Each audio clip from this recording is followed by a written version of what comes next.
we doing on time? We're good? Everybody's good? Yeah. Okay. Good afternoon, everyone. Thank you for joining us. My name is Paul Pacheco. I'm a detective with the Coventry Police Department. Today we're here to provide information regarding the identification of skeletal remains that were recovered April 29th, 2023. We're also here to ask for your help. The assistance of our media partners and our community members may prove to be helpful as our investigation moves forward. The remains were initially discovered by two citizens walking in a wooded area in Coventry.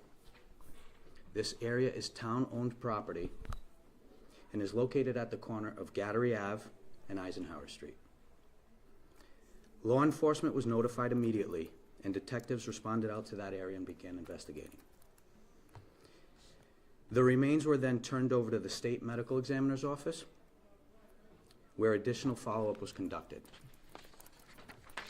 Since that time, the Coventry Police have worked tirelessly to identify the remains and bring closure to the family of their missing loved one. Additional searches were conducted in that area as recently as December of 2024. As a result of our detectives' continued hard work and the assistance of multiple experts, today we're able to announce who the recovered remains belong to.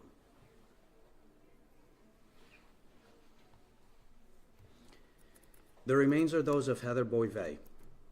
In 2017, Heather, who was a 26-year-old female at the time, was reported missing by her family to the Providence Police Department. We recognize the tremendous emotional weight that this discovery and identification carries for Heather's family. For over 7 years now, they've been hoping for a better outcome, and our sincere condolences go out to her family. Although, based on the circumstances surrounding Heather's disappearance and the results of the medical findings, Heather's death is being treated and investigated as suspicious. We have enlisted the assistance of the State Medical Examiner's Office, the Federal Bureau of Investigation, the Attorney General's Office, as well as the Rhode Island State Police. Our detectives remain disciplined and professional as they methodically work all angles of this case. Our department will continue to work hard to provide answers for Heather's family. Prior to going missing, our understanding is that Heather frequented the following communities: the city of Providence, the city of Cranston, and the town of Coventry. Heather was last seen by her family sometime on or around August 1st of 2017. Today we're calling on the community for assistance in learning more about Heather. We're confident that there are people out there that have information related to who Heather was, her whereabouts prior to her going missing, and her interaction with others. If you're one of these people and you have not yet spoken with law enforcement, I want to encourage you to please come forward. Sometimes people have information and don't come forward because they feel that the information isn't important or relevant. Regardless of how insignificant you believe that your information might be, please contact us and let us make those determinations. Additionally, people may be hesitant to share information out of loyalty or concern for their safety or reputation. To that I say, relationships and priorities change over time. No matter the circumstances, it is not too late to come forward and help give Heather's family and friends the answers they deserve. Tips can be shared anonymously by calling the number on the screen, 401-822-9193, or by emailing our tips line, which we have posted up. I will now take questions from the media, but please understand that my answers are likely to be limited, as I want to protect the integrity of our investigation. Detective? Yes, sir. Do you have reason to believe that she was killed somewhere else and brought there, or she was killed here? At this point, it's still part of our ongoing investigation. Right now, we're treating it as a suspicious death. We haven't arrived yet at the conclusion of it was a homicide. But that is one of the angles that we're looking to try to find out if it was done in Coventry or if just her body was dumped in Coventry. Is it possible, can you reveal the method of how she was then deceased? Was it strangulation? We can't reveal that yet. Okay. So it's possible that someone could have perceived this as an accident and then just disposed of the body. Possible. I would say it is possible. Of course, it's possible, and that's going to be one of the portions that we look to close during the investigation. Detective, is it clear how long her remains had been there? I know there had been some reports that maybe she had been spotted since she had gone missing. Did it seem like her death occurred around the time that she was reported missing? We feel very confident that late in 2017 is when this occurred, and we believe, based on the investigation that we have so far, that those remains had been there for 5 years until they were discovered. And so originally they were discovered in 2023. And so we're thinking late 2017 into 2023. Why do you think it took 5 years then for the remains to be discovered? I think because of the remote location on where they were located and able to find. Was there an indication that the remains had been hidden somehow? Because of the length of time, there was indication that the remains had been likely moved by wildlife, not necessarily in a spot. We know that officers were back at the scene in December again of last year. Can you talk about what that search was for? That search was with the FBI. We wanted to go back to that area where those remains were initially discovered and really do a good thorough comb and expand the search even more to make sure that we're not missing anything. Was anything additional found during those searches late last year? At this point, I can't reveal what was found on that day. Had you been back there before, between the time she had been discovered in 2017 until December? Yes, sir, and then that's what led to us reaching out to the FBI and asking for that additional help. How many times had you been back? I believe it was twice prior to them coming out.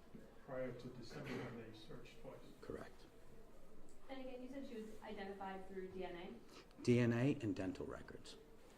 Okay, so dental records, I assume, came back pretty quickly. Not as quickly as we... She was officially identified sometime prior to us going back out in December of last year for those last final searches. Why wait then in releasing her name and telling the public what you've learned? Families can be complex, and we did not want anyone in close relation to her to have to learn about this through television. What can you tell us about her life prior to her disappearance? Was she living or working? So I can actually personally say that when I first started working for this police department, she was actually somebody that I had contacts with. Her life was fairly normal. As she got older, we have reason to believe that she would frequent the city of Providence and the city of Cranston in addition to here in Coventry as well. Other than that, there's nothing really that stands out in regards to her or her lifestyle. And just to be clear, when you say you had contacts with her, was she accused at all of like criminal conduct or anything like that? The contacts that I have were never in the sense of her being a criminal. Okay. Detective, could you just go over the timeline one more time of when she disappeared and then the investigation? To the best of our knowledge, we believe that she disappeared in late of 2017. She was then found by two people walking in the woods in 2023. I'll get you the exact April 29th of 2023, so we're talking the beginning. I would say the amount of time that those remains potentially were out there was for just shy of 5 years. Sorry, you don't have her date of birth up there, but in late 2017, how old would she have been? 26. 26 at that time when she went missing. Yes, sir. And you're looking to maybe speak with anyone that knew her when, before she disappeared, living in the city of Providence? I would say anyone at all that has any information, regardless of how insignificant they feel it may be, would help us just kind of identify everything that was happening in her life leading up to that point to when she disappeared. Was she employed at that time? To the best of our knowledge, she was not. Was she living alone at that time? We do not believe so. Do you have any persons of interest in this case? I would say our detectives are trying to take this case. So in a homicide case or a suspicious death case, we have challenges even when there is no time delay.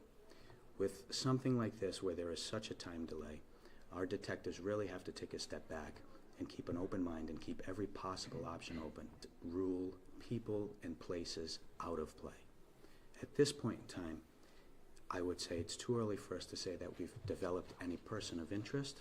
I would say it's even too early for us to firmly come out here and say we believe that the suspicious, although the death suspicious, that it was definitely a homicide. Are we to assume she wasn't, well, let me ask you this. Did she have family, close family in Coventry that she was in touch with or was living with? I don't want to get too much into the family, but she does have close family, and that family was the family that reported her missing initially in 2017. I'm just curious, who are some of the individuals out there, detective, that you would be very interested to talk to? Would it be maybe people that lived in the area where she lived, or someone that went to high school with her, or like, who out there right now would you like to contact the police? I would say anybody within that time frame. Specifically, I would go to that 2017 time frame, but more than glad to speak with anybody that has any information at all. I would say rather than stick to that time frame of 2017, if you were a friend or a family member and you knew that she was 25 or 26 years old, or whenever the last time you can remember speaking with her or having a conversation or knowing that she was staying or living with certain people in a certain location, would all be information we'd be happy to talk to people about and just gather whatever information they're willing to provide us.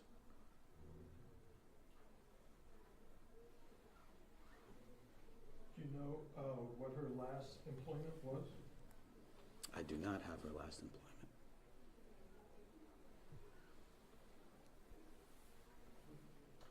At that time, a lot of people didn't have Ring, video, but is there some form of surveillance that people might actually be in possession of and they're not even aware of? Those are definitely going to be avenues that we approach, and I think that the start of that happens with somebody knowing about it, understanding who the person is, understanding the locations where she frequented, and then whether or not there was any connection to that person. Recently, Coventry, you had the high-profile homicide of the woman in the pond, and that was 2 individuals. Any reason, detective, to believe that it could have been more than one person involved? At this point, it's early to tell. It is, again, the scope of our investigation is very wide, and we're only ruling people, places, and things out that we know for certain. Do you know, is the family willing to speak to the media? That I don't know. Are you investigating whether or not her disappearance, any other suspicious deaths? At this point in time, we have no reason to believe that this suspicious death is linked to any other investigation. I also want to come forward and say we have no reason at all to believe that there's any threat to public safety at all or our community. Thank you very much for your time.